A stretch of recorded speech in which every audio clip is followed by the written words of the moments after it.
Cu dragoste pe lume m-ai adus, mai mângâiat de câte ori am plâns, a ta iubire m-a ocrotit, de când m-am mai născut.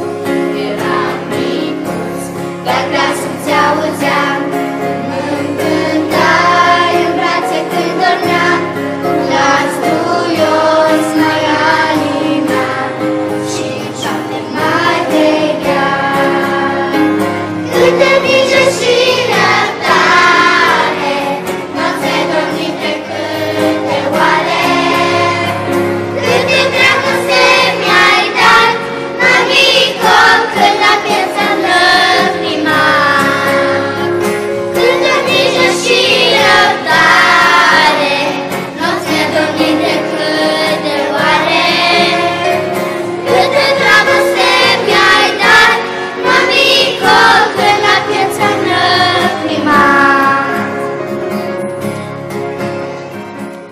Învățat în lume să trăiesc, pe Dumnezeu eu mult să-L iubesc, de Său cuvânt mereu să ascult, cât trăiesc pe acest pământ. Mi-ai spus să-L chem mereu în rugăciuni, căci El e Tatăl și prieten bun, la orice pas pe El să-L chem, de ce rău să nu